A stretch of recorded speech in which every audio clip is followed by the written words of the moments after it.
Good morning, all of you. Welcome to our Max Ma'am channel. இன்னைக்கு நாம பார்க்க போகிறது எக்ஸசைஸ் 4.4ல ஃபர்ஸ்ட் ஒன் பாருங்கள். Find the principal value of, நல்லா பார்த்துக்க கண்ணு, சீக்கன் இன்வர்ஸ் ஆஃப் 2/√3. பாருங்கள், சீக்கன் இன்வர்ஸ் ஆஃப் 2/√3 பிரின்சிபல் வேல்யூனா டிகிரி கண்டுபிடிக்கணும், அவ்வளவுதான். இப்போ கொடுத்துருக்கிற சம ஏன்னு எடுங்க. A equal to secant inverse of 2/√3. Secant inverse அந்தாண்ட போச்சுன்னா சீக்கண்ட் ஏ. அப்போ சீக்கண்ட் ஏ ஈக்குவல் டு 2/√3. இப்போ சீக்கன் அப்படிங்கிறது எதனுடைய ரெசிப்ரோக்கல்? காசோடைய ரெசிப்ரோக்கல். அப்போ சீக்கனை காசாக மாற்றும் போது இது தலைகீழாக மாறும். அப்போ காஸ் ஏ ஈக்குவல் டு √3/2. புரியுதா கண்ணு? இது தலைகீழாக மாற்றினா இது சீக்கன் வந்து காசாக மாறும். கண்ணு, சீக்கன் அப்படிங்கிறது காசோடைய ரெசிப்ரோக்கல். அப்போ இது வந்து தலைகீழாக மாறும்போது காசாக மாறும். Cos A equal to √3/2. காசோடைய formula adjacent side by hypotenuse. இப்போ ட்ரையாங்கிள் வரைஞ்சிக்கலாம். 30 டிகிரி, 60 டிகிரி, 90 டிகிரி.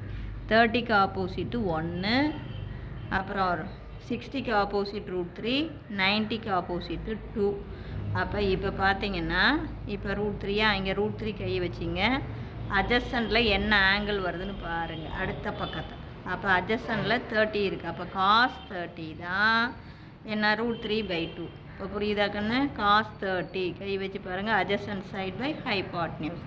அப்போ காஸ் 30 √3/2. அப்போ இப்போ பார்த்தீங்கன்னா இங்கே காஸ் ஏ, இங்கே √3/2வா? அப்போ இந்த √3/2க்கு பதிலாக காஸ் 30ன்னு போட்டுக்கலாம்.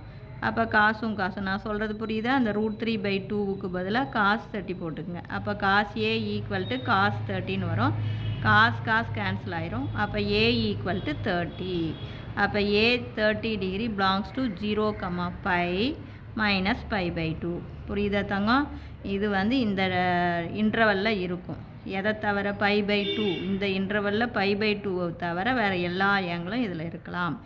ஏன் அப்படின்னா நல்லா கவனமாக பாருங்கள். காஸ் π/2 வந்து 0, சீக்கன் π/2 இன்ஃபினிட்டி. அப்போ இந்த இன்டர்வலில் எது வேணாலும் இருக்கலாம். எது வரக்கூடாது? π/2. நமக்கு π/2 வரல.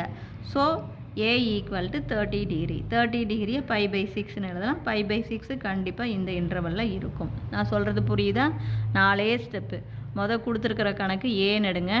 அதிலிருந்து சீக்கன் ஏ கண்டுபிடிங்க. அதை ரெசிப்ரோக்கலாக மாற்றி காசியே கண்டுபிடிங்க. அப்போ அது என்ன ஆங்கிள்னு பாருங்கள். அதுதான் நமக்கு ஆன்சர். இப்போ புரியுதா தங்கம்? இதில் ஏதாச்சும் சந்தேகமாக இருந்தால் கேளுங்க. தேங்க்யூ.